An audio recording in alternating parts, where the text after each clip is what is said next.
welcome to our assembly floor. Let me show you a few of the machines we make. It's important for you to understand this because right now as we speak we're making some of our own parts here in-house. You can hear the machines making those right now. If we walk on down here, we can see this machine right here where we do a deburring for cruise missiles and whatnot.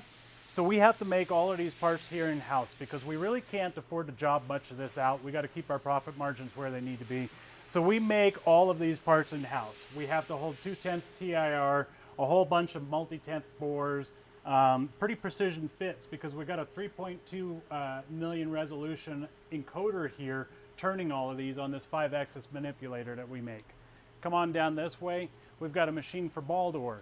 Here we make an IDOD clamp. So this clamp's about 3 foot in diameter. We hold a part that's about 2 foot in diameter. We make the entire thing top to bottom.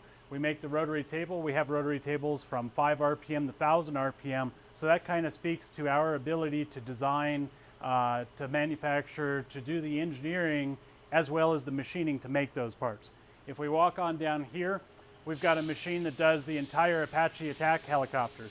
Again, on all of these machines, we make all of these parts here. So we've got a pretty good machine crew to do all of this. We've got about 5 CNCs to do this. You can hear them in the background right now cranking away.